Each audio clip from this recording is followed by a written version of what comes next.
Ho, ho, ho, everybody. It's me and the sweet Mila here. Such a sweet girl. Look at the camera, sweetie pie. Oh, yeah, there it is. She doesn't care. She doesn't know. Yes, hello. Merry Christmas to you. It is time for the listener Drunken Summit, the very first ever Christmas listeners Drunken Summit. And I got a couple great former guests on, one brand new guest, and 4 great loyal listeners. Really excited. You guys are really going to enjoy it. And yes, there's some appearances by the sweet Mila here in the background. My audience of 1. So yeah, enjoy it. And we are going to be debating Back in Black versus Highway to Hell. And I think the results may shock you. They definitely shocked me. Are you ready? Are you ready, sweetie pie? Huh? Ho, ho, ho, ho, ho. Merry Christmas. Hi, this is Bobby Brown, and welcome to another fucking podcast. You kids with your loud music and your Dan Fogelberg, your Zima, hula hoops, and Pac-Man video games, don't you see? People today have attention spans that can only be measured in nanoseconds. See, son, old legends never die. They just lose weight. He's like a legend and an outerworld bum with a lot of life.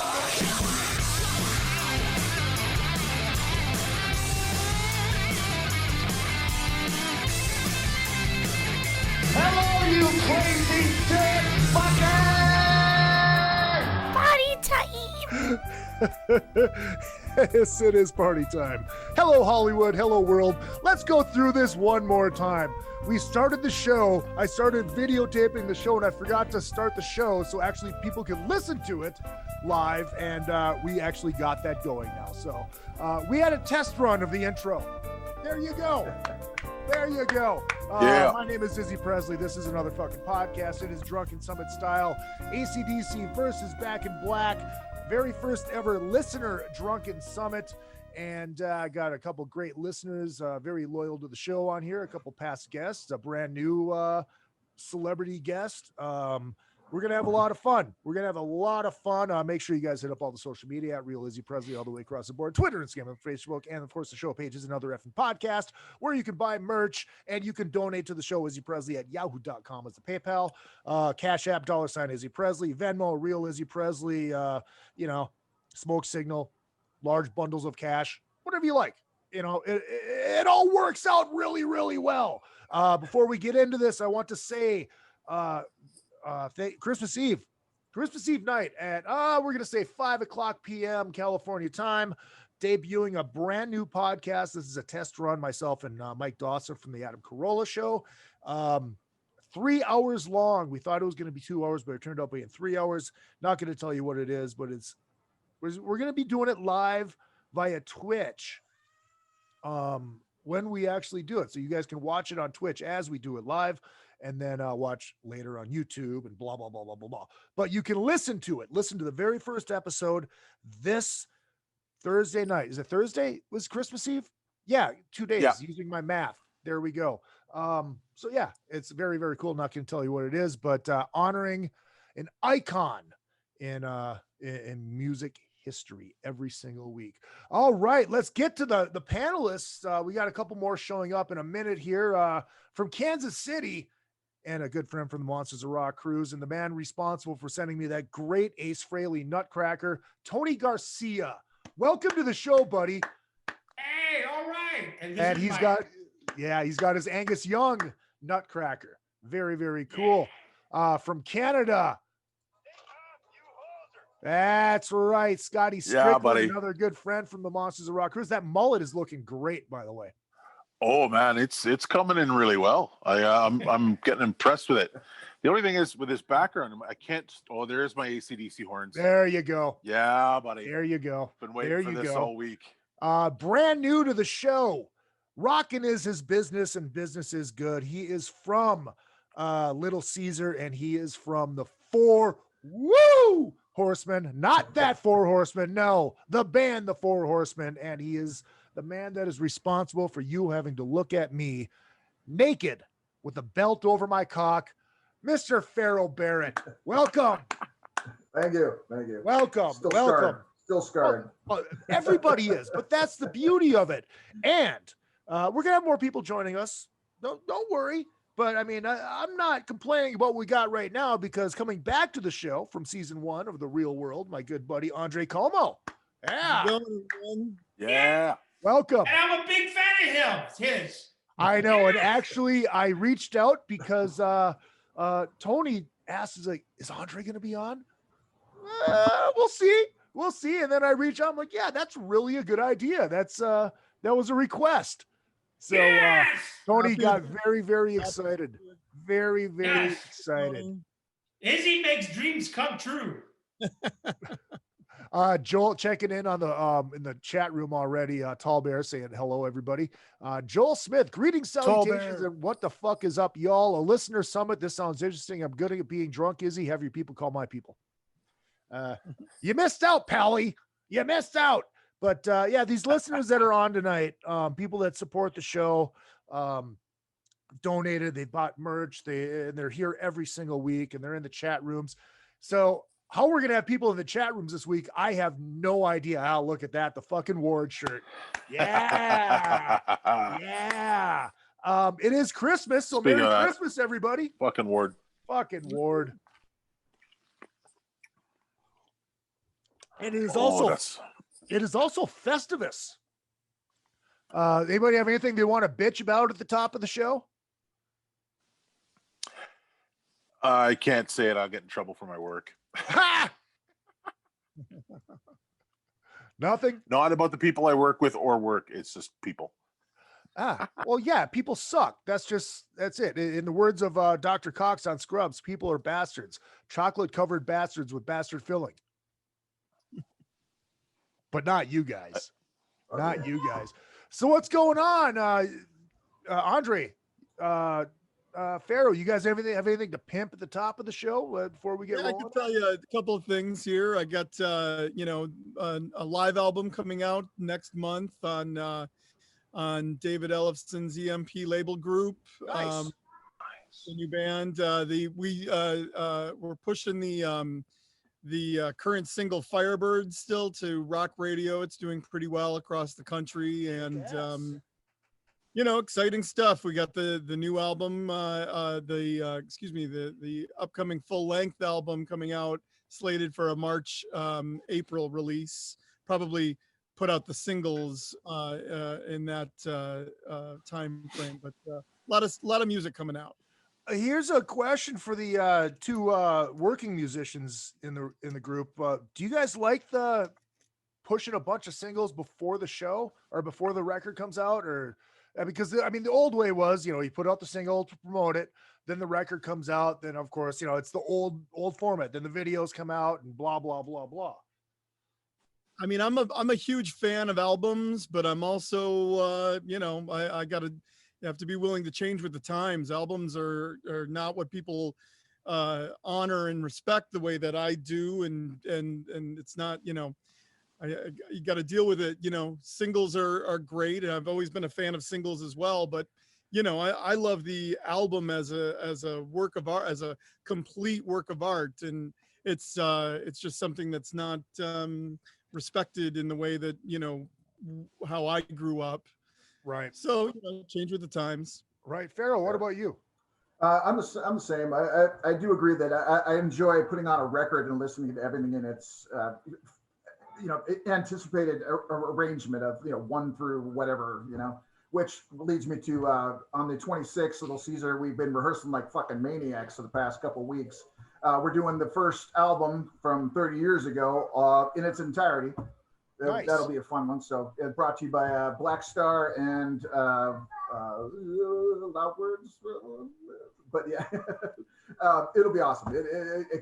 We've been, like I said, we've been working our asses off to get this together. So if you like that full album thing, there you go. The 26th, Boxing Day. I think I'll put the links up and all of that stuff. But I think it's like 3 o'clock or noon. Did you just say Boxing Day? Boxing Day. Ladies and gentlemen, welcome from down under, from Brisbane, Australia. He is a killer koala, and look at that background. He has all of my shirts, and he's wearing a shirt. Laurie Nickel has joined the show. Yep. And he's got the effing word look at that. fanny pack. Oh, dude, that's nice. You should be wearing the pants. Should thank be you. wearing the pants. I mean, I could put them on. Ladies and gentlemen, also joining listener Young Gun Kyle Havens checking in from. What is up, y'all? How you doing? How you doing? Yeah, you might want to turn your video on there, Pelly. Why isn't it? Hold on. Oh, there it Yeah, is. young blood. Young What blood. is up, y'all? And I forgot to do this at the top of the show. A shot of Jack for the drinking man. Nice. Cheers. Cheers. And in the words of Stone Cold Steve Austin, Cheers, boys. swig a beer for the working man. I'm drinking these, whatever the hell they are. What do you call these actually? Anyways, the Tom and Jerry. Tom and Jerry. Okay. Tom and Jerry. Yeah. I've never tasted one of these before, so this is the very first time I'm actually tasting it. So Go for it. Let's I don't see know it. if I'm going to be able to finish the cup. I feel so bad. Non-alcoholic beer. Hey, man. NA beer. Oh, there you go. Oh, is that yeah, good? Yeah, no. look, this one's a collaboration. No. This is a collaboration with Lamb of God. Oh, wow. Very cool. Oh, cool. Very cool. Very cool. Love Sorry. Lamb.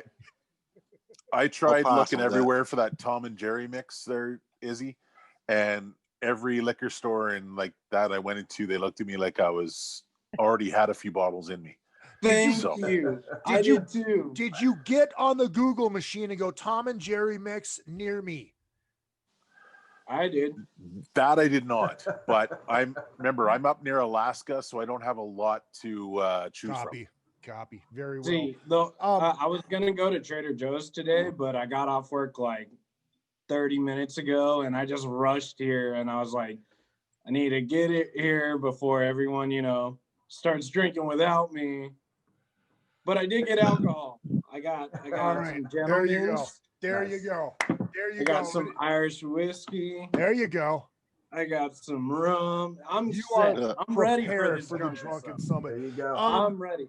Let's before we get into the albums, let's talk about the newest ACDC record. I want to hear your thoughts on this newest ACDC record. Tony, you're up on top. Why don't you start? I liked it. It's pretty solid. Andre talked about the whole album experience. I downloaded mine, and I saw that there were options with lights or with stickers. I probably will have no intentions to buying it, but I liked it. I gave it more than a couple pastimes through, but I enjoyed it. I hope they tour behind it and I'll go. Nice. So are you not on the vinyl kick, Tony? No, I'm not. I'm still, how I get my music? I download through Russian sites. All right. I pay pennies a track. Okay. Truth. I don't care about the sound quality. My porn. I don't care about the quality. I just, I can put it on my phone, listen to it while I'm at work. Right. So. Okay. No, I can respect that. Andre, what about you?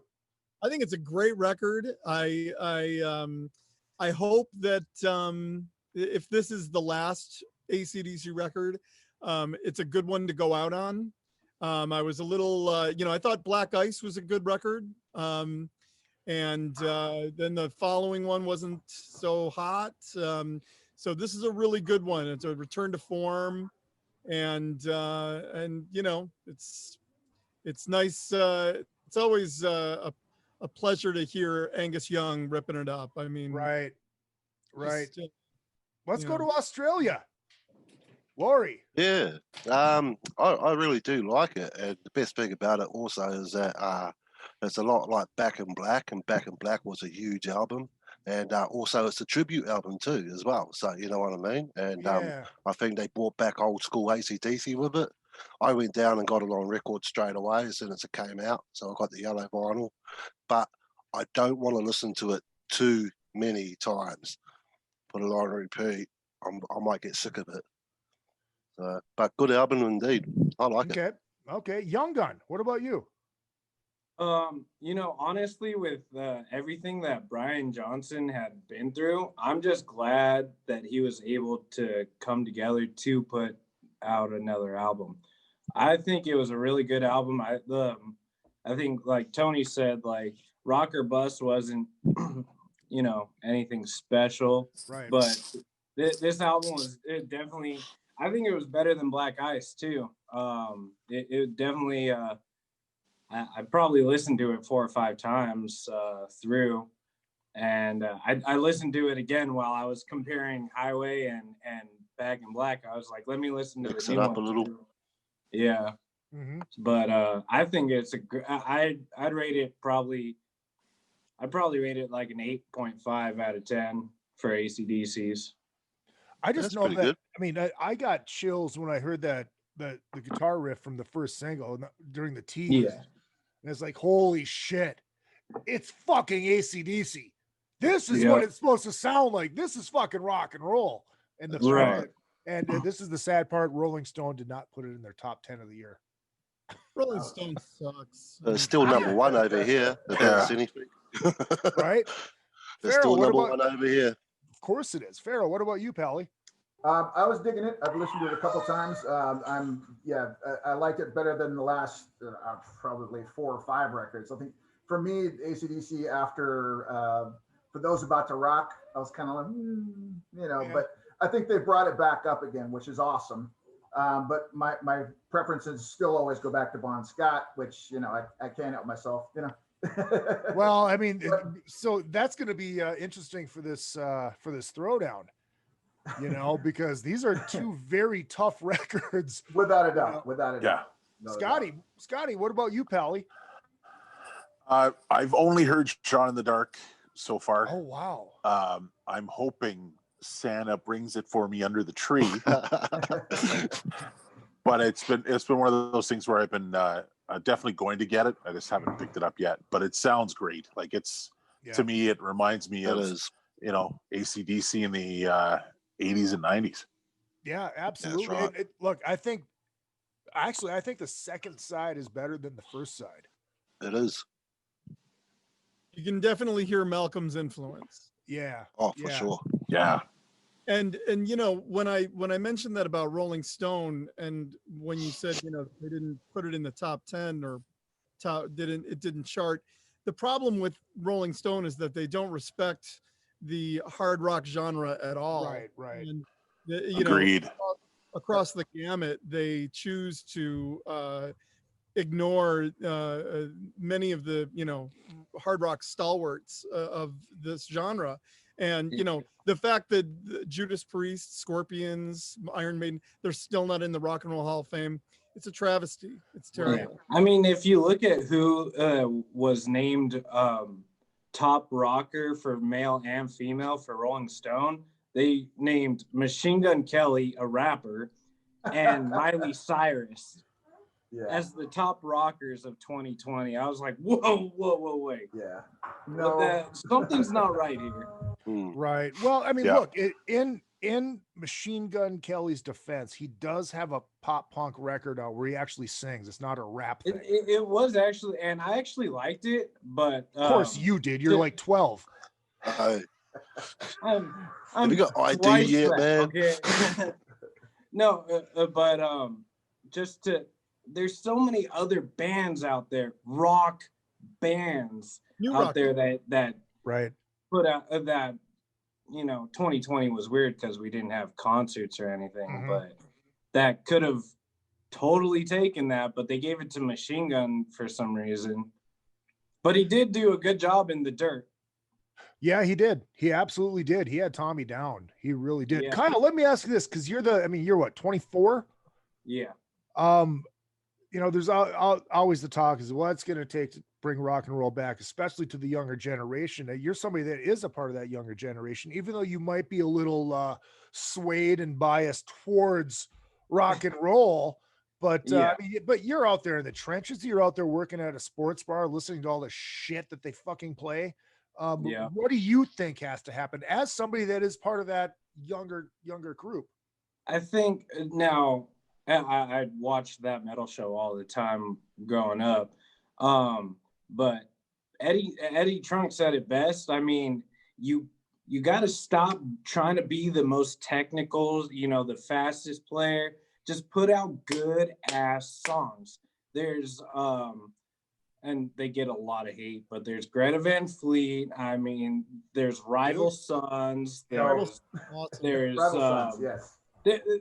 Dirty Honey promoted. Yeah, there's cool. Dirty Honey. There's this new band out of Arizona called Spirit Adrift. I really like their groove. They covered a couple of Black Sabbath songs, and they're just solid. They don't try to, you know, do all that. And like, don't get me wrong, I love technical metal, I love technical death metal, but just rock and roll, just that's what I want to hear. That's what people love. Now, going back to bands like Greta Van Fleet and Dirty Honey,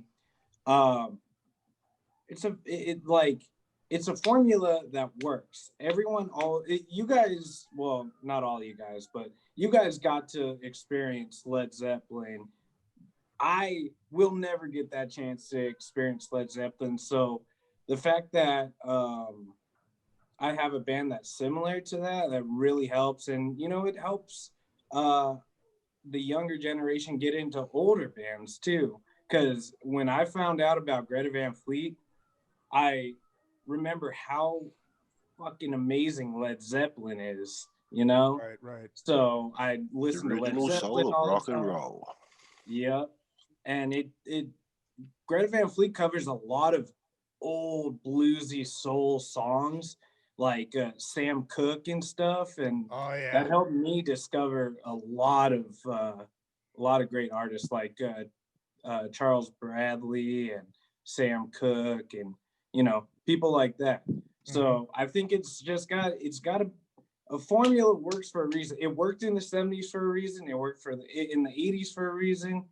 90s, it just disappeared. 2000, it disappeared.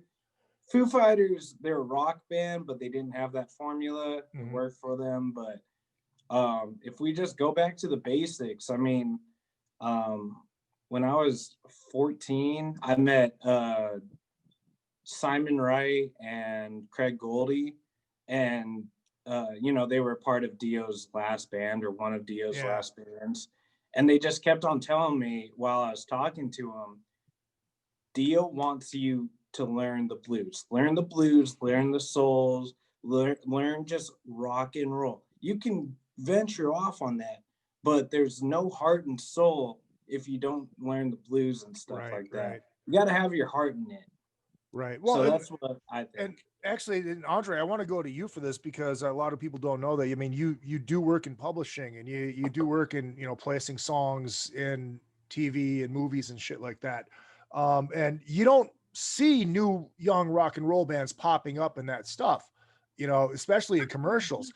Well, just advertising is tricky because you know, they all want this positive, non-specific, and it's very trendy. It's you know, at the moment it's all especially with COVID, you know, themes of togetherness and singer-songwriter piano-based kind of music. It's not yeah. Rock is not so big in the advertising world, but it's still big in film and TV and video games. A lot of you know, wrestling, music wrestling. Wrestling. Wrestling. There is room under the sun for all forms of music in music licensing. And I work for a company that specializes in world music, and you know, and you'd be shocked at the amount of world music that gets chosen for film and TV. It's really, it's opened my eyes. I mean, I've been doing music publishing and music licensing for over 20 years now, and it's really, as I said earlier, there's room under the sun for all forms of music, and surprisingly, rock is still very much used in film and TV. the reason I mean, one of the commercials that actually made me want to go down this route is, I don't know if you guys have seen this. How can you have not? Because it plays like fucking 40 times a fucking hour. That LG, the new washer and dryer one, where basically they took "Bitch Better Have My Money" and remade it. So it's basically saying, "Bitch better do my laundry." I don't hey, baby, I got you. It's "Bitch better have my laundry." I'm not, it's like, what are you thinking? What are you thinking? You took a song called "Bitch Better Have My Money" and put it into a fucking laundry commercial? So, what the fuck? You know, like another big problem that I have as a younger hello, princess rocker is that rock magazines and metal magazines and like Metal Sucks or Metal Injection, all they do is shit on new bands. They're like, oh, new bands don't sound like old bands. But when old bands try something out, they're like, oh, why don't they sound like like them old selves? But if they do sound like them old selves, they're like, oh, they sound too much like their old selves. Like, there's no winning with rock and metal journalists, I think. Oh God, Pharoah, what's your take on that? I don't really listen to them. It's like if we do an interview for somebody, I'll go fucking check that out. Maybe glance at something else, but I'm like, I don't give a fuck. Fuck them. Fair enough. I love it. Except for Gargano, I'll listen to that guy. Oh yeah, Paul Gargano. He should be on here. That some bitch. It's just like, you can't expect Metallica to put out the same exact heavy fucking music that they did when they were 18, when they're fucking multi-millionaires. They like James. Acdc pretty much did it with the new album they brought out. Yeah, that's a good point. Were you guys expecting an Acdc record? Yeah. I was hoping not, and they didn't. So I'm. Why is that, Pharoah? Why is that? I'm just not an Axl fan. He's never done it for me. I don't want to hear that. I don't care. Just never. I don't know. Not my thing. I was really interested to hear what a AC/DC record with Axl Rose would sound like. I've heard a couple of like somebody bootleg. He does pretty good for the as a front man sort of thing, but he's not like, he's Guns N' Roses, Well, right.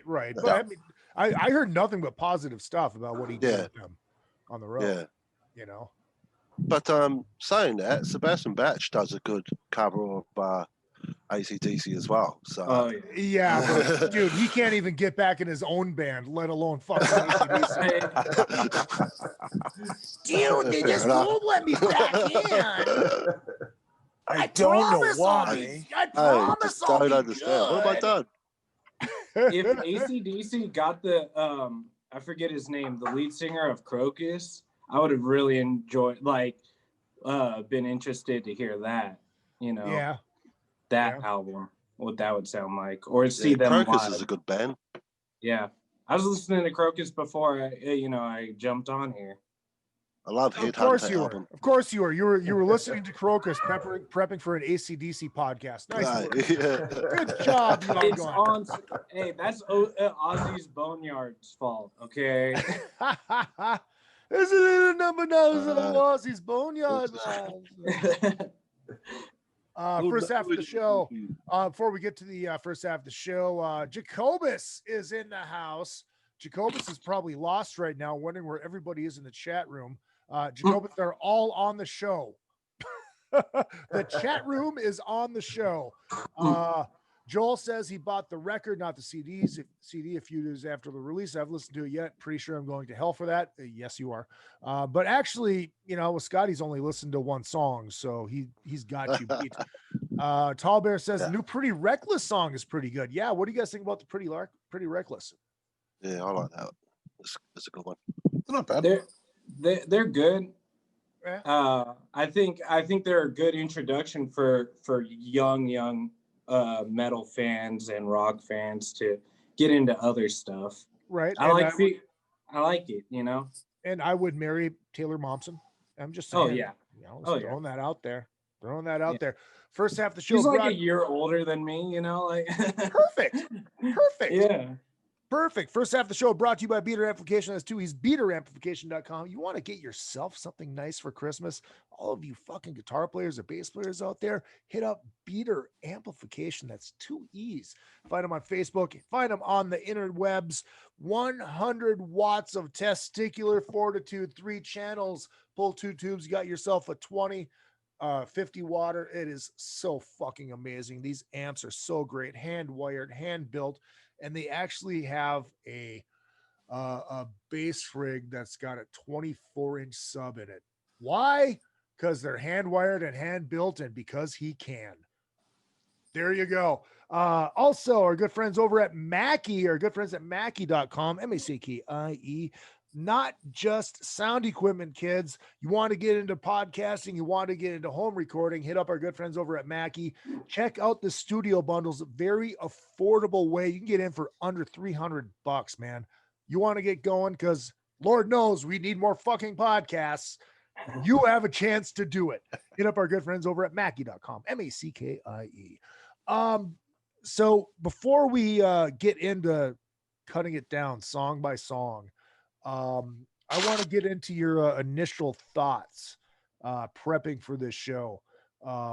Record, just basically record. What were you thinking going into to listening to these records again and taking them in and then deciding which one you liked? Scotty, go for it. First off, Jacobus, put your pants back on. Please. You know, you're looking at 2 stellar albums. Like this was a tough one to do, and you've got that was Bon Scott's last album, right? Yep. And then going into Brian Johnson's first one, and you know having AC/DC there, but knowing it's those 2 different legendary voices, in my opinion. Like it was just, I was sitting there going, man, this is going to be tough. Yeah, Pharoah. I'm still Bon Scott. I gave that away earlier, but Bon Scott gets my vote just because it's fucking Bon Scott, man. Right. I do love Back in Black. Don't get me wrong. Like I said, for me, that sort of, well, that and For Those About to Rock were like the last great AC/DC records for me. And again, with the new one, I think they're actually going back towards that. It's a little too polished for me, though. I prefer actually going back even further to like the Power Age and all that kind of, it's way more raw, which I do like. The Mutt Lange stuff, though, he started polishing them and dialing them in and getting their sounds and getting that very distinct AC/DC tone, which is fucking awesome. Right. And it's just, for me, they're both really sonically very, very, very similar, but I love Bon Scott's voice, and I'll always go to the Bon Scott over Brian Johnson, who I think is a cool motherfucker, don't get me wrong. And I do like his stuff. I think he's great, but he's not Bon Scott. Right. Well, I mean, Scott had that swagger to his demeanor. He just had that. Definitely. He just had it. You Way can't more of a even showman. describe it. Yeah, for sure. Tony, you're the resident fanboy. What about you? Tony? My Yes. turn? Okay. Yes. Well, I listened to both of them side by side. You saw me, I sent a shot of like trying to compare to each track. Right. I just want your initial thoughts going into it. What how did you feel as you were listening to them? All right. I was quick to be reminded that the first AC/DC album I ever bought was Back in Black. Nice. Okay. And then I started thinking about which one I bought next. It took me, believe it or not, a while before I realized that they had a new singer, because I was kind of really getting into music and everything. But the next album I bought, I believe, because it was in a bargain bin, was Let There Be Rock. Mm-hmm. And then I started because at that time, most of the catalog was for Bond. So anyway, this initial assignment, I was quick to be reminded which album I bought first, and then the order of how I handled the catalog. All right? Okay. But just like Pharoah, if I may say, I prefer Bond too. There you go. There you go. Laurie, we're going to save you for last because you're the resident Australian. You're the resident killer koala. Kyle, what about you, Pally? Well, when when we were talking about what albums to debate, and then you said Highway or Back in Black, immediately my thought was like, well, I love Bon Scott more, so it's obviously gonna be Bon Scott. Yep. Okay. All right. We'll get into it. We'll get that was my initial thought. See, this is why it's so fun. It's like, yeah, you can say, yeah, I like this record better, but when you get in and you go track versus track, then that's where it's like, oh fuck. Oh, what the fuck? Oh, I do like this better. What the fuck is wrong with me? You know, it's like the Kiss one when we did Unmasked versus Dynasty and Ahmet came in, just blast, like, dude, it's Unmasked or you're wrong. Yeah. And you know, we went track by track. It's like, Ahmet, you picked Dynasty. He's like, fuck. Andre, what about you? What were your thoughts going into this? Well, I'll tell you, I'm going to say, I like chocolate and vanilla, you know what I mean? It's hard to pick, which one is better, because they're truly both wonderful albums. And as great as Bon Scott is, or was, and as great as Highway to Hell was, Back in Black is probably the greatest hard rock record ever created. And the songs are just outstanding. The high points on Back in Black, they reach such heights. It's, I'm a huge fan of, and I'll say this as well, to take a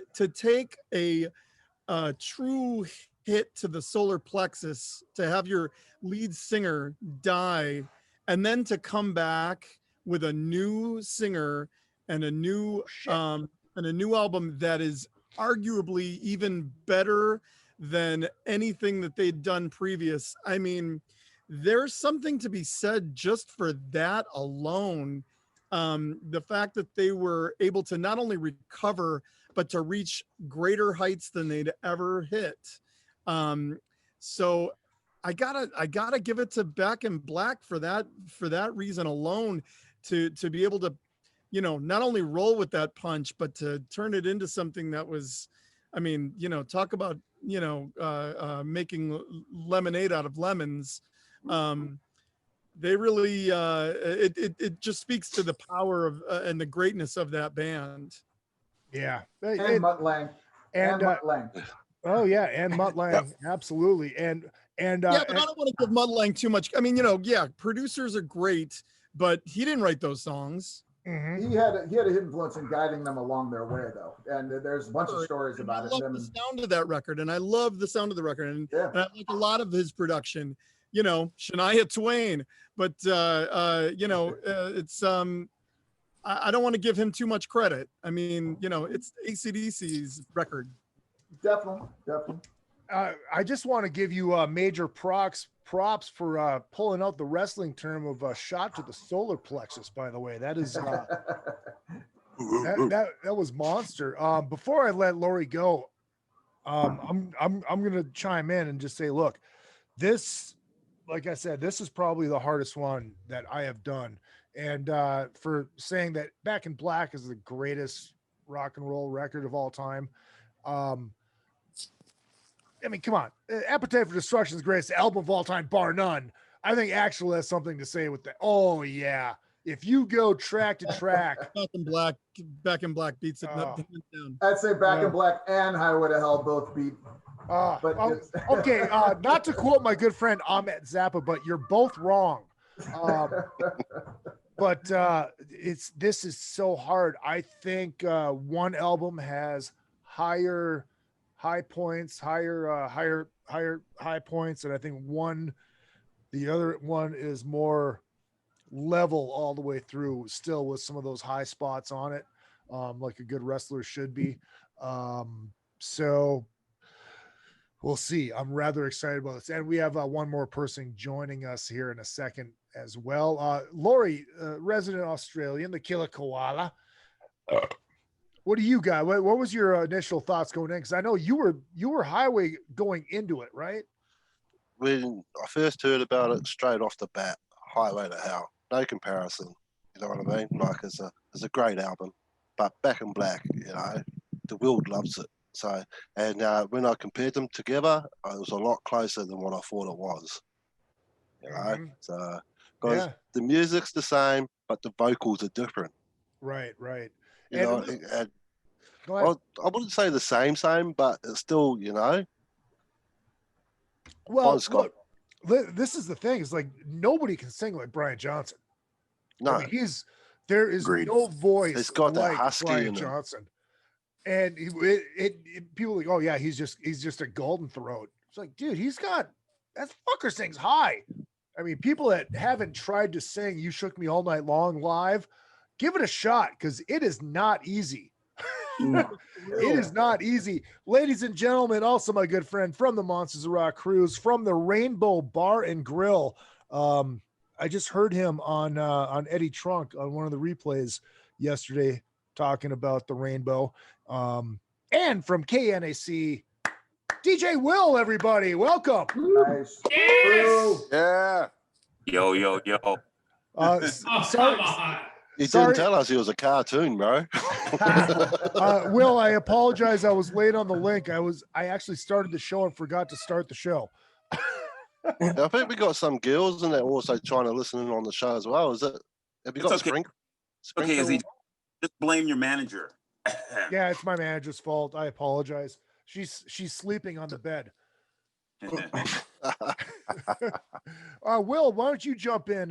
You were listening, and I'm glad you chimed in, so I remembered to send you the link. What were your thoughts? Or what's your thoughts originally before you go track to track? I mean, how do you look at these two records? Diametrically different, and not just for the obvious reasons of Bon versus Brian, but you have to remember that we all had, as AC/DC fans go, we all had a full dose of Bon Scott's mystique, his aura for so many records. Mm-hmm. And it was instilled in a lot of bluesy tracks. And think bluesy tracks. Start with that before we get into the hard edge rock songs of, you know, in the bluesier tracks like Night Prowler and, you know, Sin City, on and on, that are slow and bluesy. So you have a situation where AC/DC are in my opinion, they're at the height of their powers as we get into the latter part of the 70s, and then we get Highway to Hell dropped on us. Great title, great song, great album. We have a lot of blues influence even in that. And then the unfortunate situation happens. We don't know what's going on with the band itself. You know, the guys have said in recent podcasts that they didn't audition anybody. They knew about Brian from Roadie, and he was really the only person they had in mind. So this wasn't some big, elaborate list of singers to come in, you know, Mark Storacci from Crocus and so on and so forth, you know, or even Andy Anderson, he wasn't asked to audition. It was strictly Brian. So what happens is we have a completely different tone with Back in Black. So obviously I'm biased with Heaven. I keep wanting to say Heaven and Hell, but Highway to Hell, that was the last album we get with Bon Scott. So we are like, okay, well, that's it. The AC/DC are done. They can't possibly continue on. And lo and behold, we get a complete injection, shot in the arm with this great album with great production. And he sounds like Bon, but not really. There's more blues in Bon. So what happened is we, of course, gravitated to Back in Black.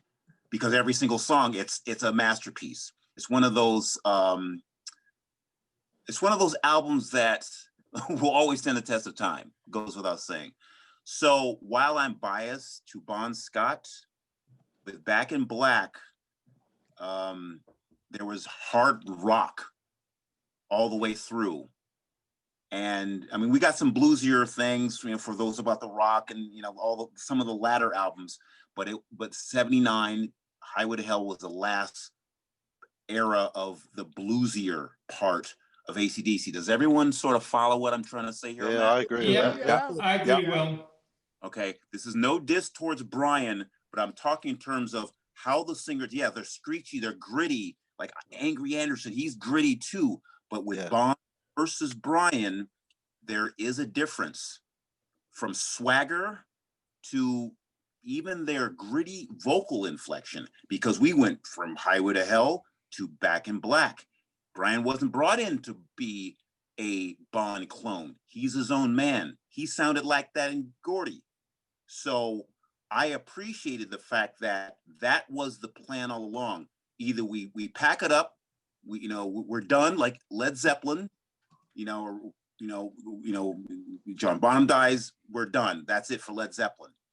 But no, they decided to continue on, 2 different records, but one went bluesy, then the other went hard rock from start to finish. And that's the way my ears hear it. That's the way you will always hear it that way.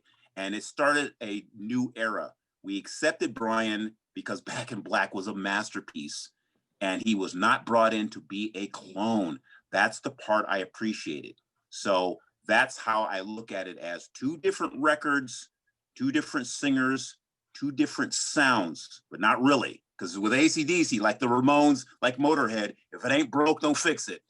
So right. Well, then I want to ask everybody this question.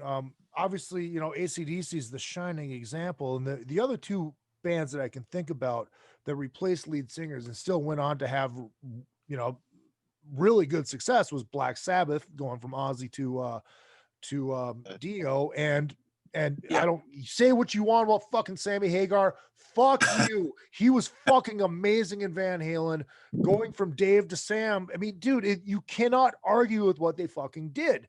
But I think if you look at the relationship between those 3 changes, it was all changes in a different direction.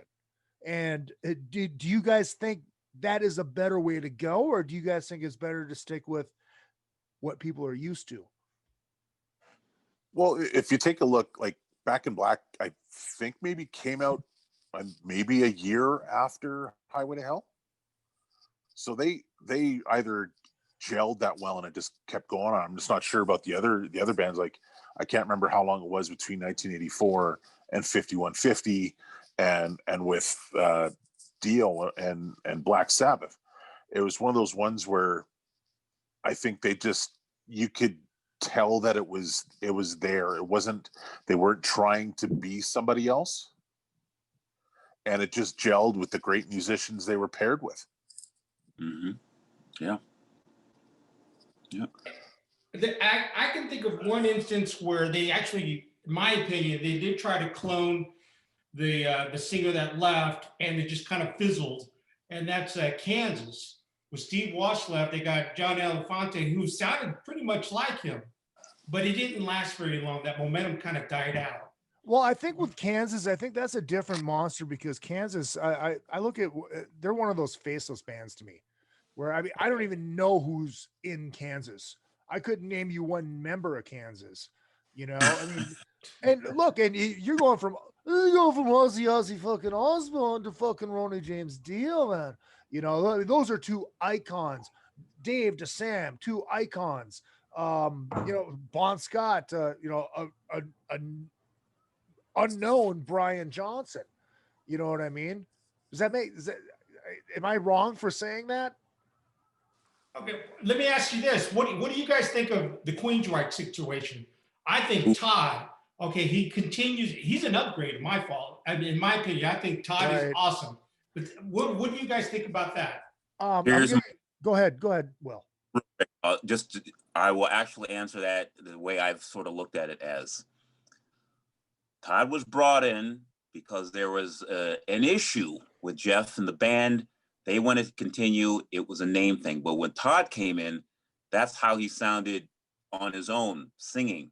But he is able to tackle all the old, and I mean old, Queensryche material, whereas Jeff does not. Jeff does not have that register anymore. Right. So their set lists in these last tours, even though they've put out 3, pretty solid releases, Todd still has the range because he's got youth on his side and stamina, although he smokes like a chimney, but that's neither here nor there. God bless him.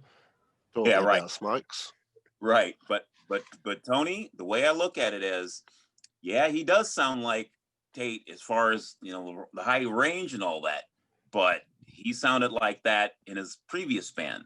Same thing with Ripper, like the Ripper Halford thing. There's some nuances that are different, but immediately when I hear that, I hear Ripper scream or I hear Todd scream, okay, he's doing the Queensryche material justice.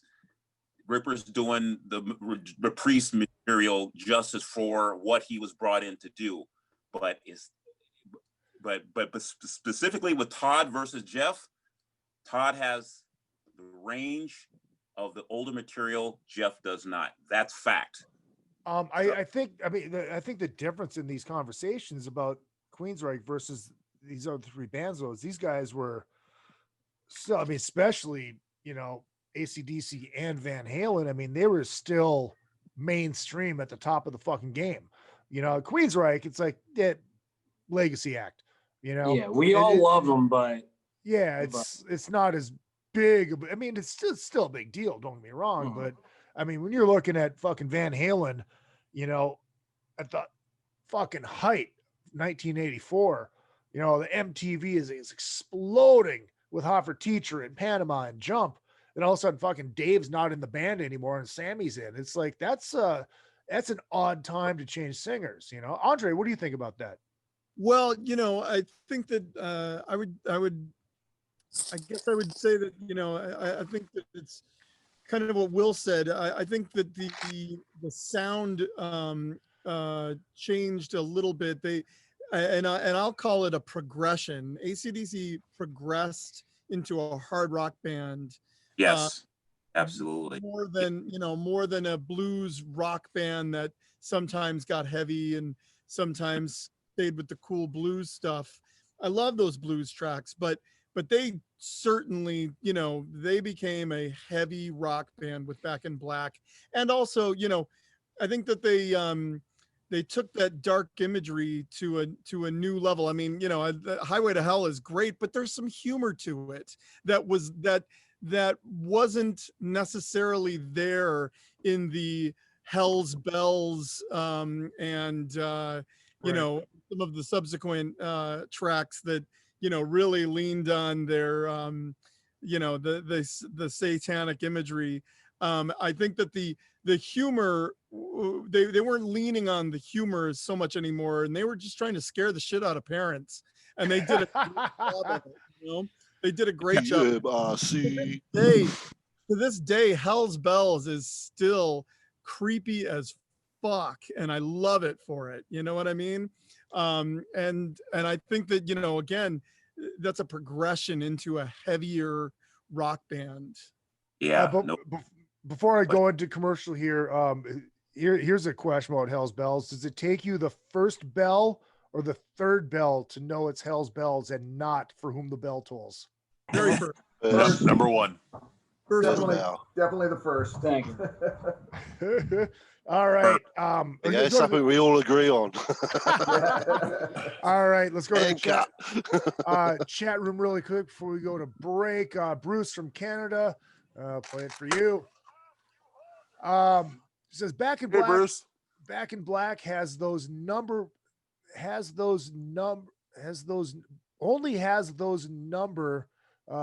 Gee, can you type in Canada? Or are you just that drunk already? Or maybe I just can't read. Back in Black only has a lot of snow. Has those number because it crossed more into the mainstream. I think he meant to say numbers. Well, because it crossed more into the mainstream than Bond's work. You can't disagree with that.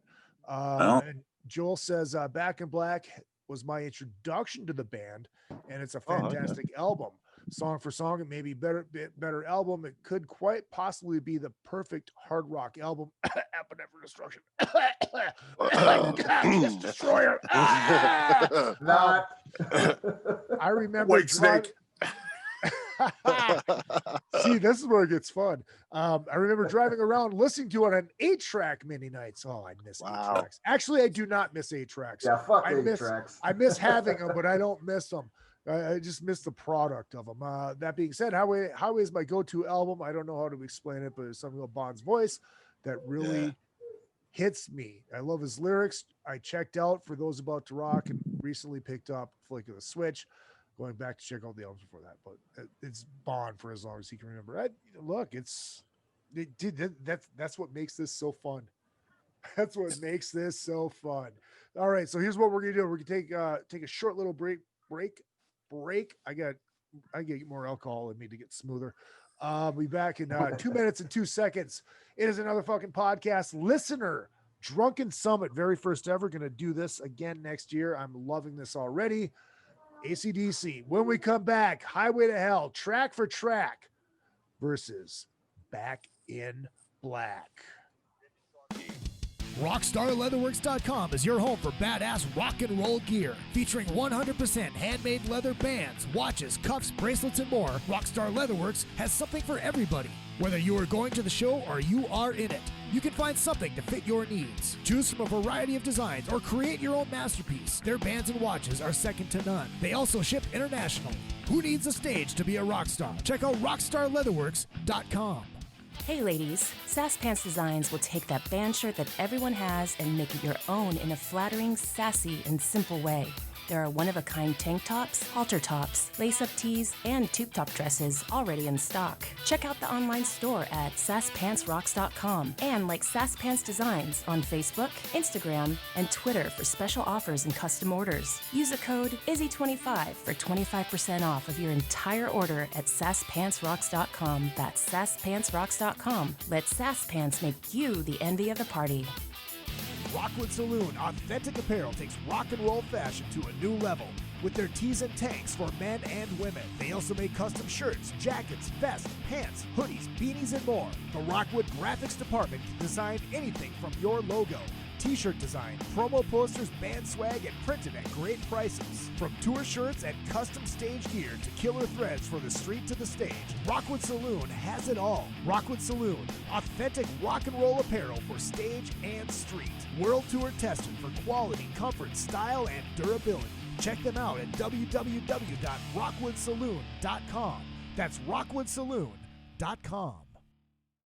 Hey, what's going on? This is Tom Arnold. I like fat women and cocaine. And you're listening to Izzy Presley here on another fucking podcast. And I know Izzy from Cocaine Anonymous meetings. I've actually seen him at the meetings with Ace Von Johnson from, I probably shouldn't say this out loud, but Ace has got a bad coke problem. And his sponsor is Josh Todd from, and again, I shouldn't say this out loud, but Josh is his sponsor for Buck Cherry. He's addicted to upskirt porn. And they're both being sponsored by the Eagles. The whole band, the Eagles. Anyways, another fucking podcast right here with Izzy Presley, and call your sponsor. Fucking A. Second half of the show brought to you by A&P Laser. It is Christmas time. You want to get something special for that loved one. Hit up aplaser.com. You can get something very simple engraved, laser engraved. That is what they do. And speaking of AP Laser, one of the panelists on the show tonight will be receiving a Roadie pack, another effing podcast Roadie pack. That is right. I am giving away one to one of these great panelists tonight. One of the listeners, the other guys can, they can buy them and stuff, except for Pharoah. I think Pharoah deserves one. That is going to include Laurie. You can show him the. Is Laurie there? Is he making a drink? Oh, he's making a drink. Oh, he's making a drink. Belt there too. Laurie has the new Roadie pack. Laurie, oh, there it is. There it is. He's coming back. He's coming back. He's got the tumbler. He's got the tumbler. Get your cans on, Laurie. There you go. Laurie, why don't you show him the tumbler?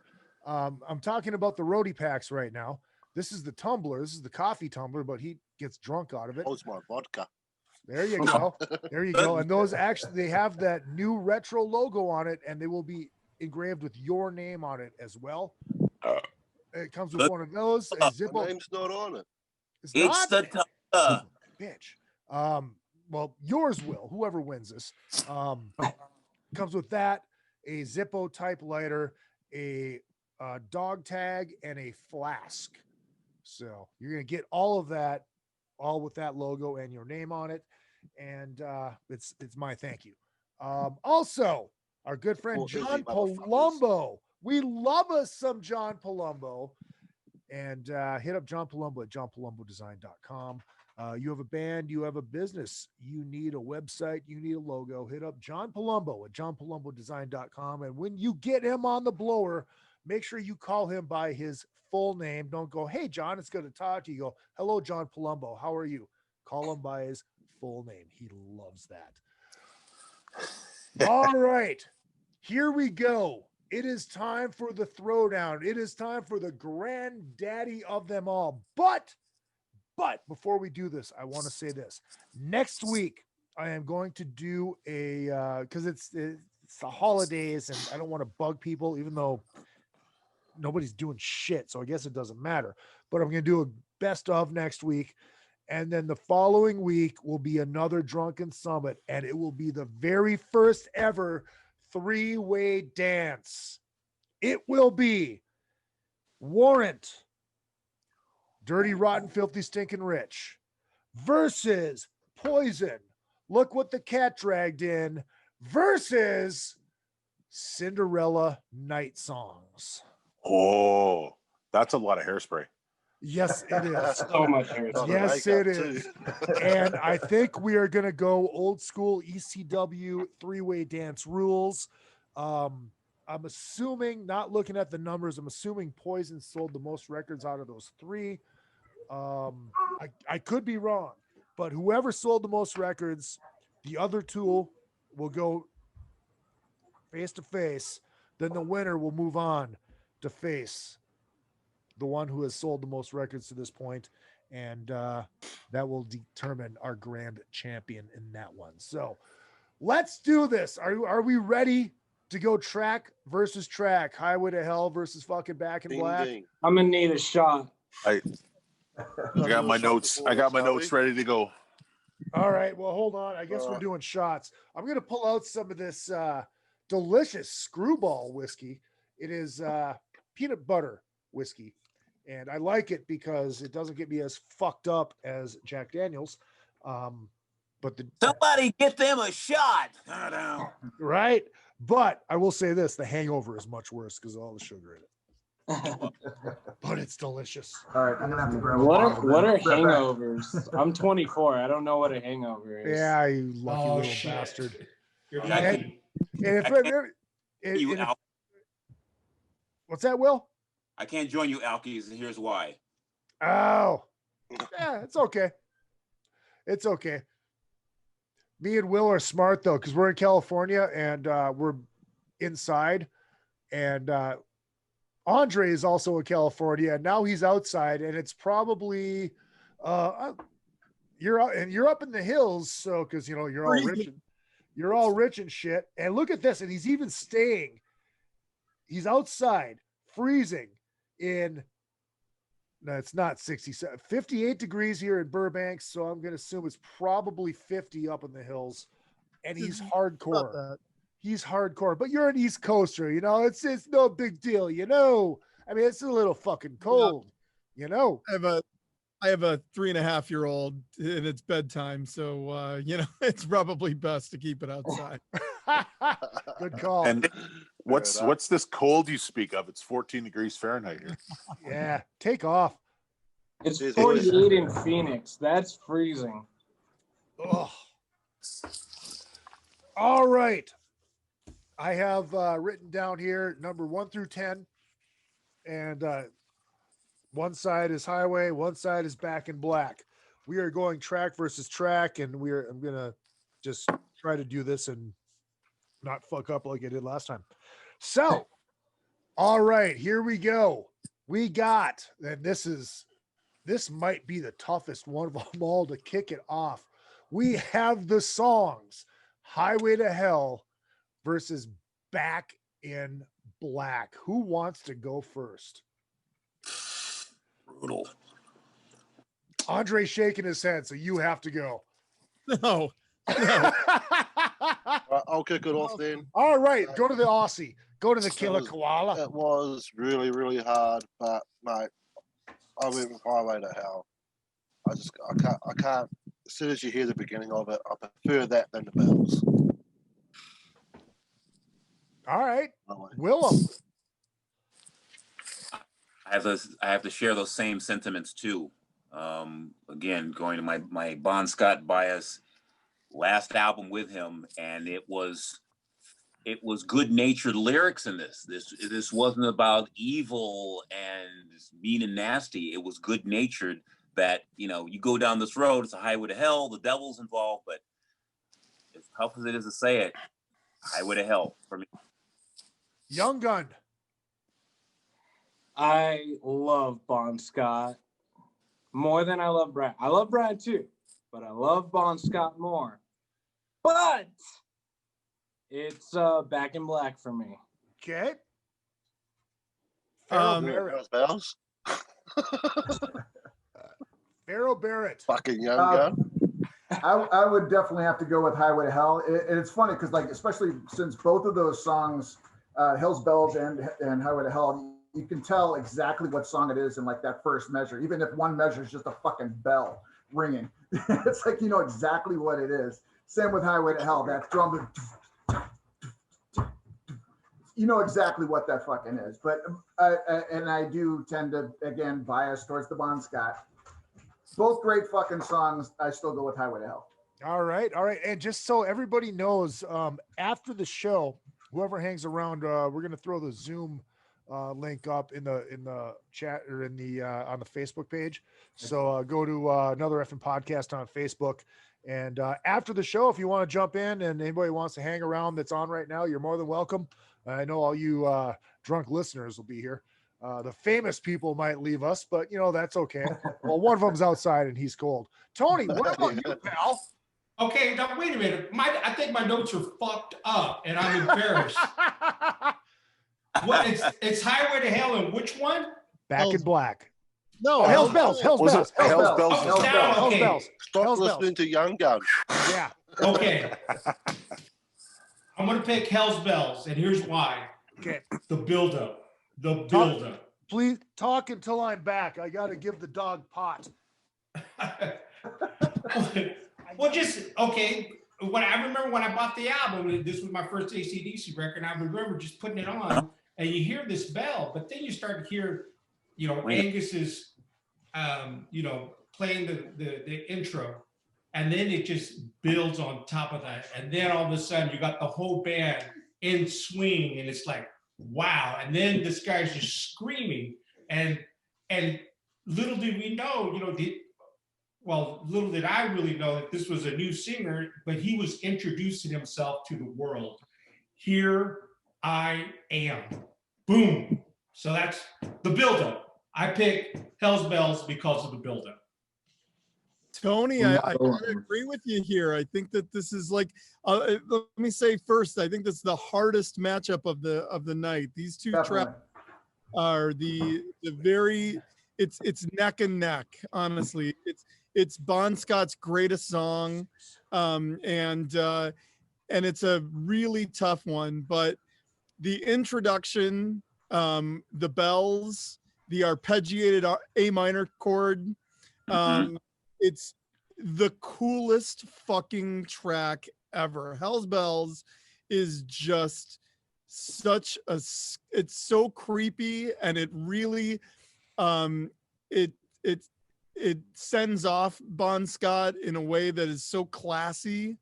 You know, it's because, you know, it's a tribute to him, and the whole album is, but it really, I don't know. I think it's just, again, it's the hardest matchup of the night.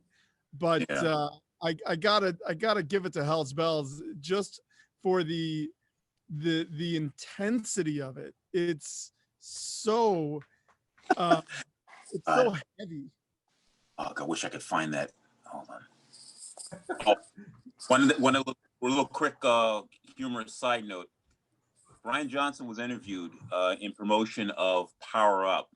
He did several weeks ago, as he was talking about the making of that album, and in particular this song. And if you look at the first section of the lyrics, and he's dead on right. He said the most thing about that song is ominous as it is, and I'm paraphrasing. He goes, the first set of lyrics is basically a weather report.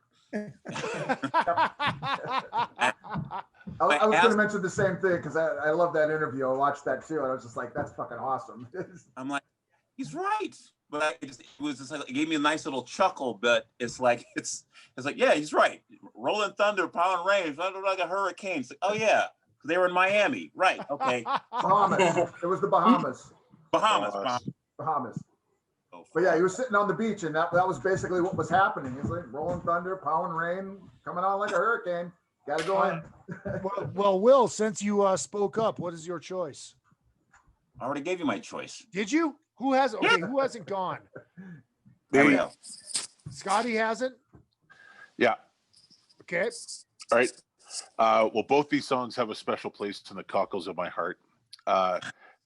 Being formerly in the restaurant industry for many years, on Sundays, especially around the afternoon when you get all the churchgoers coming in for something to eat, it just lit up my brain when you'd hear either Highway to Hell or Hell's Bells pop on as they're coming in. It was just always a blast to see them just go, what is this? And yeah. But with that, I'm gonna go with Highway to Hell. Just with those chords, man. The dun dun dun dun. Oh God, I'm still. I mean, this is a flip of the coin. I mean, this is so hard. That's what she said. God, I'm still on the fence about this. I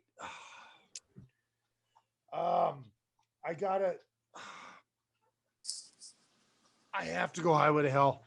I gotta go Highway to Hell. I have to go Highway to Hell. It's written down. It is encrypted. Has everybody gone? Just so I didn't fuck this up. Yeah. All right. Everybody went. Pharaoh, you went. Yep. Everybody went. All right. Cool. Yes. So it is basically 5-3. Highway to Hell. Okay. All right. Next up, we have Girls Got Rhythm versus Shoot to Thrill. Shoot to Thrill. Can I just say, by the way, isn't it ironic how they're both about the same sort of thing? That's an excellent Just point. putting it out there. Andre, you said Shoot to Thrill? Yep. All right. One of my favorite AC/DC songs of all time. And the vocal prowess of Brian Johnson in that track. My God, that's a Herculean feat of vocals. That track is astounding. Yeah. Tony. Shoot to Thrill. Okay. That's my notes. I feel strong about that one. Straight out. All right. Pharaoh, what about you, Kelly? I'm sticking with Bond. I like the tongue-in-cheek humor. Yeah, Bond. All right. Girls Got Rhythm. Scotty.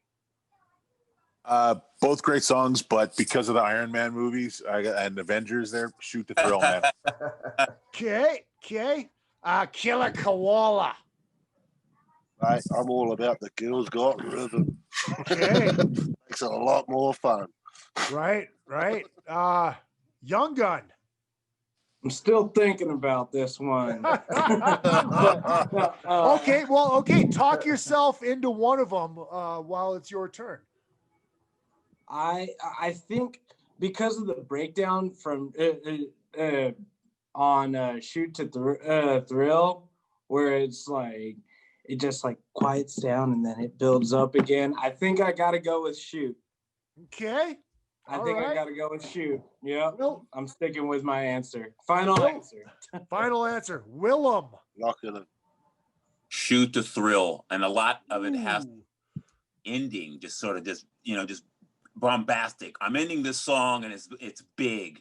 It's Shoot the Thrill.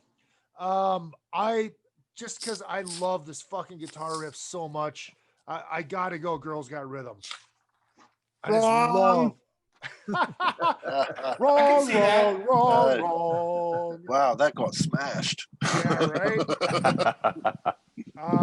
All right, and I think this one's a Zach Morris no-brainer in my mind, and I'm gonna go first on this one. Walk All Over You versus What Do You Do for Money, Honey? This is Walk All Over You 7 days a week. So good.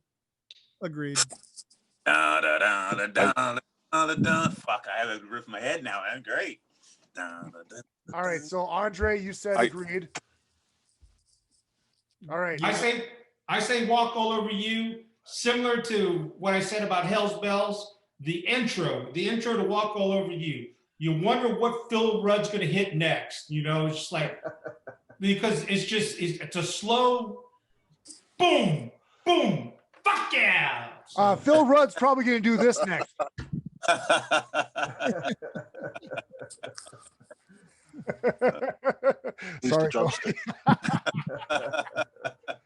Sorry. Killer Koala. I went Walk All Over You. All right. Pharoah. Definitely Walk All Over You. The other ones were like neck and neck. This one's Walk All Over You, way over. Scotty? I'm going to be the odd man out. It's just something about when Brian does that little breakdown. What do you do for money, honey? Where do you get your kick? I went with it's a great what song. do you do for money? It is a great song. Good song. They're both great songs. Great song. Yeah. Young Gun. Now, I listen to What Do You Do for Money, Honey more often, but I think Walk All Over You is the better one. So I'm going with Walk All Over You. Because who hasn't been there, right? You know? Yeah, right. Seriously. Well, you know, they on the radio, they play What Do You Do for Money, Honey more than they play Walk All Over You. So I hear it more. So, but I think Walk All Over You is a better song. Right. Will, what about you? Respect. Walk. What did you say? Yeah, that was a runaway. I will say this. I mean, this is probably the coolest thing that's ever happened during one of these cruiser jams on the Monsters of Rock cruise a couple years ago when we did the Acdc Bon Scott set. During Walk All Over You, and awesome. Andre and Pharoah, just so you know what we're talking about here. So on the Monsters cruise, I do the cruiser jam where I get people like Tony and Scotty, if Scotty was musically inclined, or Laurie, if he was musically inclined, to come up, and they get to play songs, but I mix them up with artists, and they don't know who it is before they get on stage, right? So it's kind of a surprise, and everybody signs up and blah, blah, blah, blah. But we were doing Walk All Over You, and during that song, the Jeff Keith from Tesla was walking by to go throw a whiz, and he actually stopped and ran up on stage because it was his favorite AC/DC song and jammed with the Cruisers. Nice. So Jeff Keith from Tesla just ran up randomly, and it was like the coolest fucking thing ever. So cool. Yep. So cool. A funny little thing, Pam Terra, one of your other cruisers there, her band Boneyard is got a CD out now. Oh yeah, I saw that. Yeah, I saw that. Pretty cool so far. Are you doing the cruise thing in May? Oh, absolutely. I wish I could. I just got my email today. Well, it'll be our first time playing it, so it'll be fun. Nice. Can't wait. Well, you're going to be playing the Cruiser Jam. Fuck yeah. I'll definitely do some Walk All Over You. Craterface, and my other side gig, that was one of our. This year it's called Aero Trick. Okay. So it's gonna be half Aerosmith, half Cheap Trick. So, all right. Two great bands also. Now we got off of Back in Black, Giving the Dog a Bone, which I think is a very underrated song, versus Touch Oh yeah, I got Too the T-shirt. Much. Nice. What, Laurie, what T-shirts don't you have? I got to go through a lot of them, man. I got probably over 300 fucking shirts. Laurie's never been on a cruise, and he's got last year's Izzy Presley fucking Cruiser Jam tour T-shirt or cruise T-shirt sitting right behind him. He'll never All right. run out. Right. I Exactly. don't wear it. I just fucking hang it up. Yeah. All right. Touch Too Much versus Giving the Dog a Bone. Tony, why don't you start this one? Touch Too Much, and I will go on to say that out of these 20 songs, Touch Too Much is top for me. That is it. That is because that shuffle, just that groove right from the beginning. It's just like you're riding, and and that is my favorite song from all these 20 combined. All right. That's it. DJ Will. Oh, yeah. I'm gonna go with a Dog here. Wow. It's just something with this is again, it's the album that's a proving ground for Brian, and this, I don't know, something in the middle part, then when the crescendo is just giving him dog. Oh, it's just something about that just pops for me. So in the comparison of the two, giving the dog a bone. Hoser. As much fun as it was trying to explain to your parents when you're 10 years old what the song "Giving a Dog a Bone" is about, I love Touch Too Much. Pharoah Barrett. I'm sticking with Bond. Touch Too Much. Okay. Who else we got? Laurie. Kalala. This was really, really hard for me, man, because I do love a Touch Too Much, and I do love Giving the Dog a Bone. And I think this is where it changes for me on Back in Black, where I actually first, I'll go Giving the Dog a Bone on this one. Wow. All right. Yeah, but this was really hard, though. Like I said, I think Giving the Dog a Bone is a very great song. underrated track. But for me personally, I Touch Too Much. Yeah. Andre's he's bubbling. Touch Too Much for me. That's no contest. Touch Too Much. Young Gun. This one was the hardest for me. I love Giving a Dog a Bone, but I'm gonna give it to Touch Too Much. Okay. Oh, that's fucking 6 votes, bro. Yeah. Killed it. All right, now we got, and I think this is gonna be, a landslide the other way. Beating Around the Bush versus Let Me Put My Love Into You, Babe. Let me put it all on the line. That's my vote. I'm going. Let Me Put My Love Into You. I gave it that. That wasn't an offer, anybody in the room. Damn it, no. I'm good with that. A chance. I'm good with that one too, Izzy. All right. By the way, does anybody hear a similarity on the intro to Beating Around the Bush to Oh Well by Fleetwood Mac? Ooh, I have to A-B that. Is that off of Rivers or is that off of Tusk? Well, no, Peter Green. Yeah, it's Peter Green era. Yeah. Yeah, I'd have to A-B that. I don't know that song well. Well, Willem, since you're yapping, why don't you make your vote?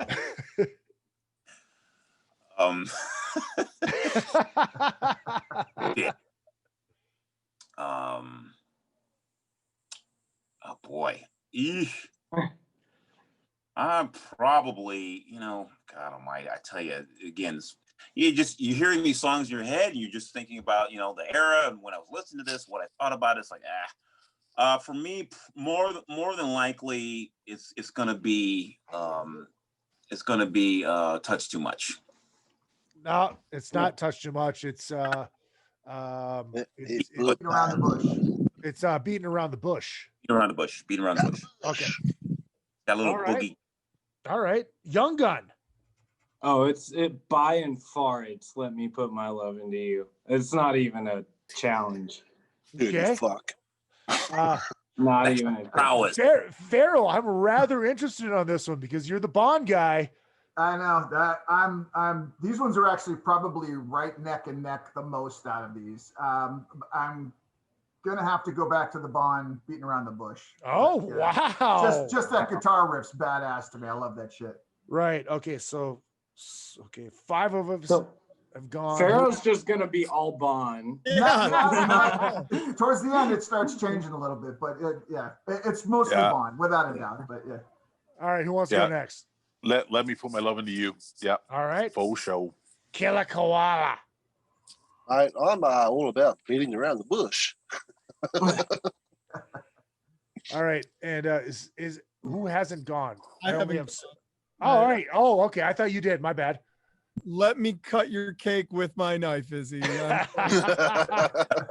I mean, that's it's a classic. Yeah. Cut that meat. Cut that meat. Now we go to side 2 of both albums. We've got Shot Down in Flames versus the song Back in Black. Back in Black, no question. Okay. Back in Black, as a guitar player, you know you did something when you can get that glide in Back in Black. That's kind of like the Back in Black. That's like the Ace Frehley. It's like the same slur. Yeah. It's the only way you can describe it. It's just a slur. I call it a warble. Yeah, that too. That too. Pharoah? I'd have to give it to Back in Black. Okay. Willem? Yeah. Back in Black. Okay. Snotty? Even though Shot Down in Flames has a place in my heart because that was the goal song for the Calgary Flames when I lived there. It's all about Back in Black. You know what I miss as the goal song is fucking hey, Gary Glitter. Sue. I miss those days. Yeah, Did he that become a fiddled. Doctor Who song as well? Doctor Who, Doctor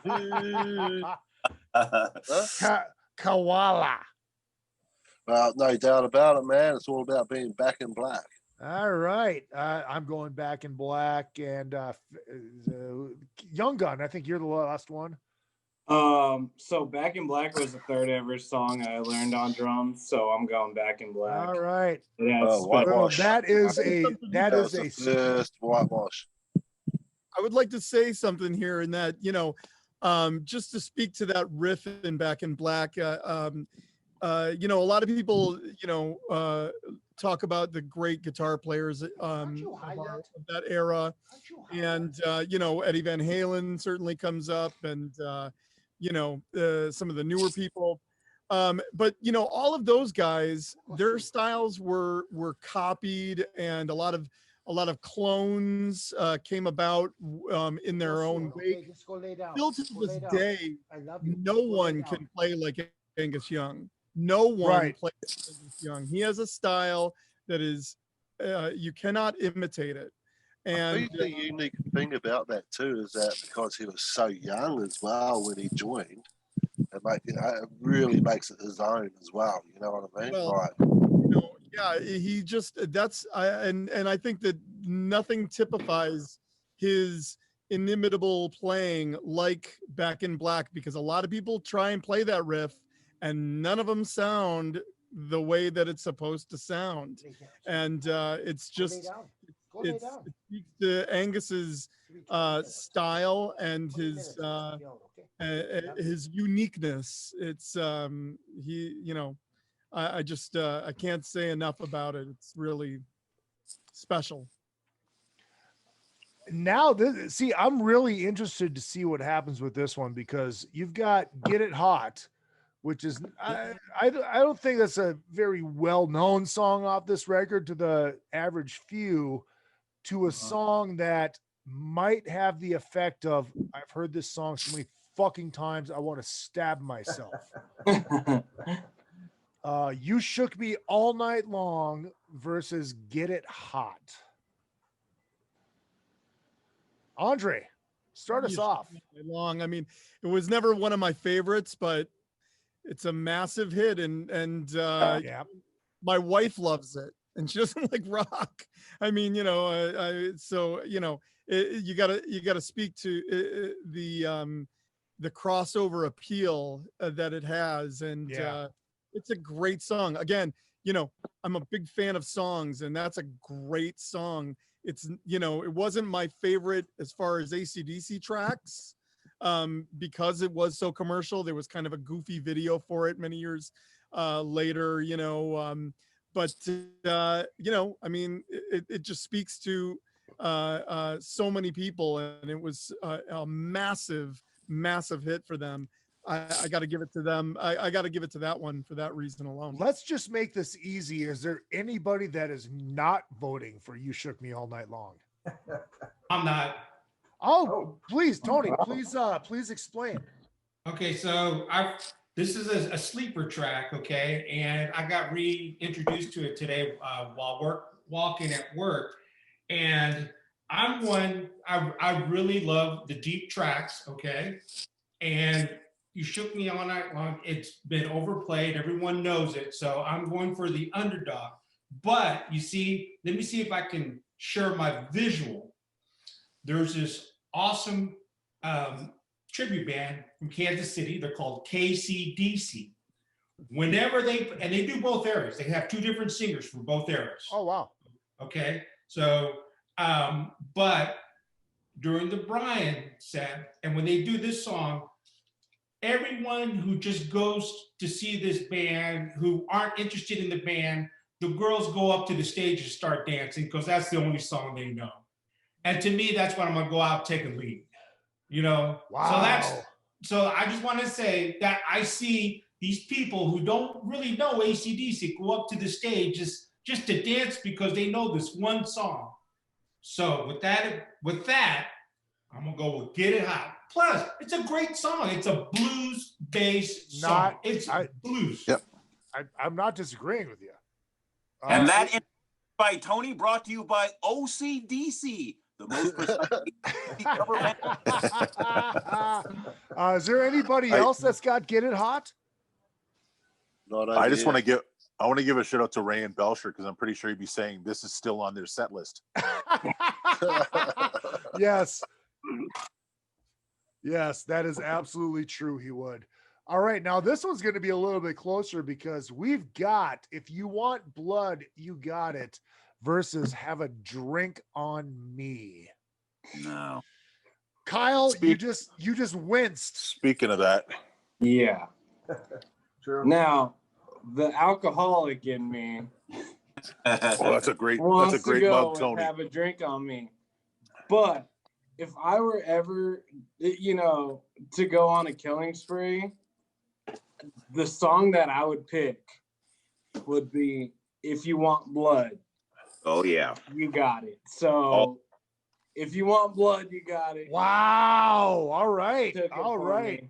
Willem. I love that song. I echo that all day. That is definitely killing spree kind of Richard Ramirez kind of song. Andre. You know, I'll probably go with If You Want Blood as well. So much added. Yo, yeah. Koala. I love the song "Have a Drink on Me," but because I'm all about drinking. But if you want blood, mate, it's a blood, sweat, and tear song. You know what I mean? Yeah. Like it just makes you want to. If you want blood, I'm gonna go with Have a Drink on Me. I'm sorry. I've always loved that tune. What's that? So does your liver. Yeah, I know. I know it is. Fucking Ward. Pharoah. Fucking Ward. If you want blood. Snotty. Well, it always seems that I kind of involve hockey in it, but usually after a great tussle on the ice, you hear If You Want Blood. Okay. Yep. And one left. I think that would be the Tony. Yeah. Have a drink. Okay. As someone in recovery, I don't drink alcohol anymore. But at one time, drinking was fun, and have a drink on me brings me back to that time. The last time I saw you, 2018, brother. We had a beverage that time. We are all tied up right now, 4-4 with 2 tracks left. Wow. Shake a leg versus Love Hungry Man. The koala's grinning over there and wincing at the same time. So you have to go first. I'm always a love hungry man. Okay. All right. Willem. Shake a leg. Okay. Young Gun. Shake a leg. Andre Comeau. Probably the weakest matchup of the album. Yeah. I'd probably have to go with Shake a Leg, but it's pretty close. Yeah, right. Tony. Love Hungry Man. Okay. I like the chorus. Okay. Pharaoh Barrett, Love Hungry Man or Shake a Leg? He took off for a sec. Oh wait, is he back? I'm back. It's funny, Love Hungry Man, Angus was apologizing for that track, which is pretty funny. I don't know if you've heard that story. He was like, well, there's that one track, sorry, but yeah, but that versus Shake a Leg, that's a tough one. Neither of them would be high on my playlist, but I have to go with Bond. All right.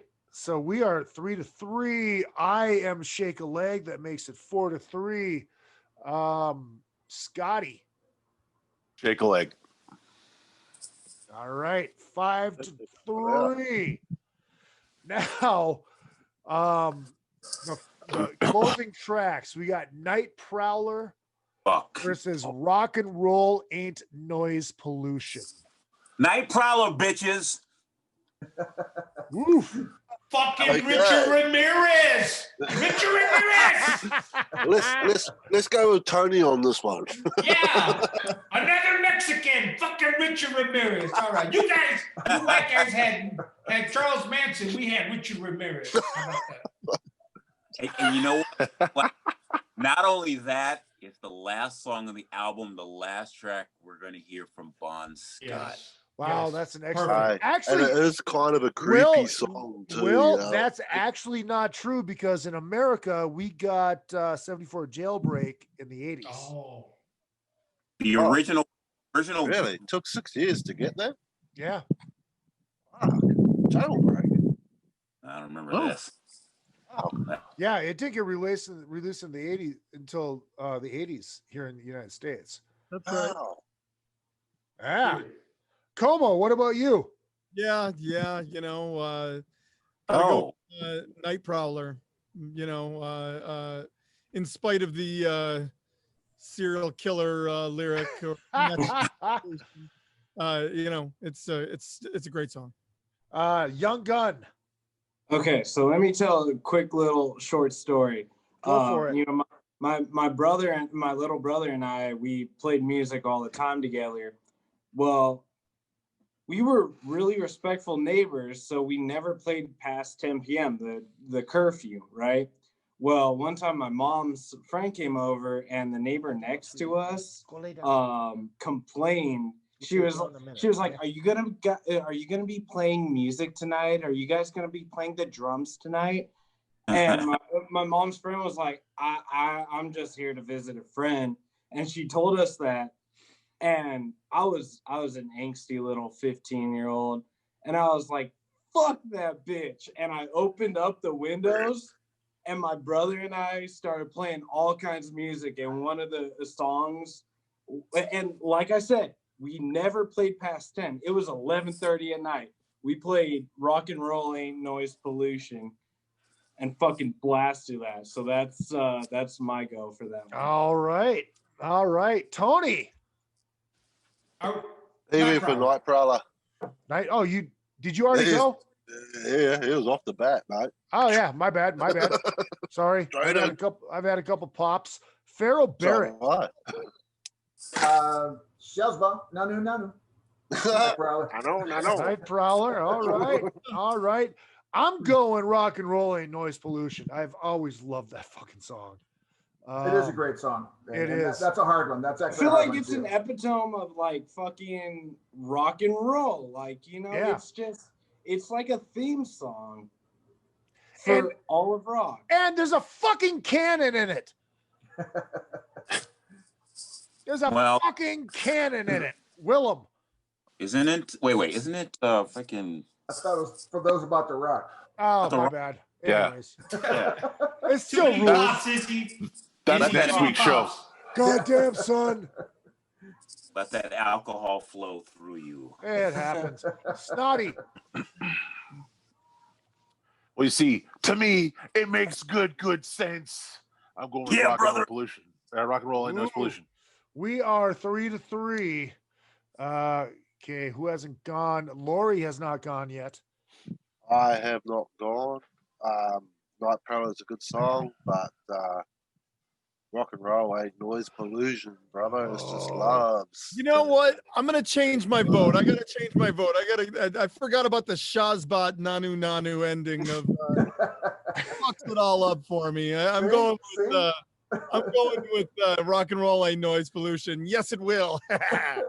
All right. That makes 5 for rock and roll ain't noise pollution. So the last vote doesn't matter. But whoever hasn't gone yet, please give your case. Was it anybody? Was it Will? Oh, I went. Oh, Yeah, you no, went. we Really? went. Yeah. All right. Well, anyways, it looks like I'm missing somebody, but not. Oh, we got 5 votes for fucking rock and roll ain't noise pollution. Ladies and gentlemen, that means we do have a winner. Back in Black has won the throwdown. Back in Black has won the throwdown. So here's what we are going to do. To that. Here's what we're going to do. We're going to keep this party going off the air. If anybody wants to hang around, I know Young Gun, you're staying. Laurie, take I know off you're your- staying. I know Scotty's going to stay. Pharoah, you can stay if you want. Andre, I know you're probably freezing your ass off out there. But Hey, well done too, man. Sitting through the fucking cold. look at that, man. He's hardcore. I should have sent you a toque. Cool, Carmen Clinton. I'll be like, Let's go through. Let me get the celebrities to give their fucking pimps that they need to do. Will, do you have anything that people need to know about that's important and coming up? Every day is a good day above ground. True. Okay. And again, Little Caesar, we're doing Amen. a live podcast thing on the 26th at noon California time. All over the world, obviously. It's the fucking web bullshit. But yeah, check it out. Blackstar and bravewords.com. Okay. Nice. Will, do you have a KNAC stuff coming up that you want to pimp? Yeah, definitely want to pimp this because I've been working on it feverishly. This coming Sunday, you can hear it on Total Rock Radio, totalrock.com, or simply go to tuneinradio.com. It'll be my final show of this godforsaken year. And since it's a few days after Kwanzaa started and Hanukkah and Christmas and all that, it's going to be Christmas songs you wouldn't expect, some really depraved songs for the first couple hours, and the last hour is going to be the top 10 and some honorable mentions of the year. So knec.com, The Vault's the name of the show. It starts at 10 a.m. Pacific Standard Time on TuneIn Radio. And this will mark 19 years with knec.com as I go into 20 years next year. This year, this coming Sunday, my final show of the suck-ass year. Please tune in. Go. Yeah, tune in for that. Congrats on that 20 years, man. Yeah, man. Yeah, Congratulations. I barely made it 20 years. Como, you got a live record coming out? Yep, coming out in January, live record. Excited about that. Still pumping the single from the last record, Firebird. Nice. That's doing pretty well on rock radio right now. And the full length CD got coming out in April probably, but the single will be out in March. Awesome. Can't wait. I can't wait for your future. That's all I'm gonna say. Got some exciting things coming up. He does that we're not going to talk about because we legally cannot. But I'm very, very excited about that. All right. Make sure you guys hit up all the social media at Real Izzy Presley all across the board. Hold on. Let me hit the outro music. Everybody that is in the chat room right now, go ahead and start watching the Facebook page, Another Effing Podcast. Going to put the Zoom link up there in just a minute. As soon as we get done, I got to take the dog out to take a shit. And then when I get back in, I will put the Zoom link up. Best of next week, the following week, the first ever three-way dance, Cinderella Night Songs versus Look What the Cat Dragged In versus, oh my God, Dirty, Rotten, Filthy, Fucking Stinking Rich. I'm rather excited about that. And Merry Christmas, everybody. If you want to buy merch or send me money, just, izzypresley@yahoo.com is your PayPal. If you're feeling frisky this holiday season, you want to help old Izzy out here, buy some merch or, donate to the show. And I love you guys. All the panelists. Tony Garcia, dude, it was great to have you. Please hang around. Snotty, welcome as well. Thank you so much for this, man. Killer Koala. Hey, I'll do one more thing before we go. It'll only take me 2 seconds. Oh, yeah. He's going to turn around and say fucking word. Let's see. Hold on. Oh, geez. Hold on. He God. He put the pants on, didn't he? Oh, no. I know exactly what he is doing. Pants on the ground. He's not putting the pants on. He's putting the wig on. He put the act shirt on. Look at that. And a koala mask. Nice. Santa koala mask. Look at that. DJ Will, thank you very much. Kyle Havens, Young Guns, thank you. Pharoah, Oh, yeah, brother. Thank you. Andre Comeau, thank you. I mean, all you celebrities are always welcome. Thanks for having me, man. Dude, it was a blast, man. All right, hold awesome on. Time. If you guys Merry are gonna Christmas, hang around, guys. Merry Christmas, everybody out there. Everybody in the Zoom, if you want to hang around, please hang out. Don't forget, my name is Izzy Presley, and what I lack in talent, I make up for in cock.